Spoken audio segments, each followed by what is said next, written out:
Связь прошлого с настоящим. В Государственном историческом архиве Чувашской Республики прошла традиционная акция «Ночь в архиве». Ее участники смогли увидеть настоящие сокровища, подлинные исторические документы. Хранители памяти познакомили участников со своими рабочими вещами, рассказали о повседневных обязанностях, а люди старшего поколения смогли окунуться в воспоминания о детстве. Мы теперь начали изучать свою генеалогию, своих предков, свое поколение. Здесь очень уникальная выставка, очень уникальные игровые площадки. Не только для взрослых, и для детей.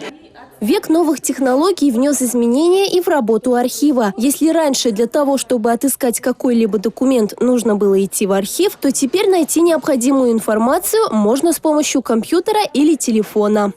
Это вот первый шаг.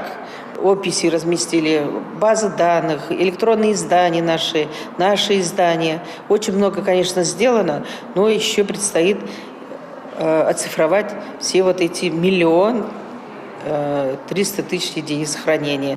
Около 500 человек посетили в этот вечер архив. Школьники, студенты, педагоги, историки, семьи с детьми и представители старшего поколения. Участники мероприятия увидели своими глазами, как собирается, хранится и используется фонд архивных документов и материалов.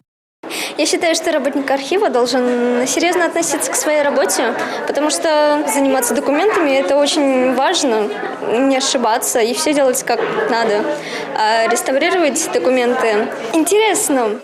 Архивы, как проводники исторической памяти, дают возможность каждому человеку прикоснуться к истории страны, общества, семьи и отдельного человека. Именно это и удалось сделать участникам во время ночи в архиве. Милена Алексеева, Юлия Адюкова, Алексей Зотиков, Бахтияр Велиев, Игорь Зверев. Республика.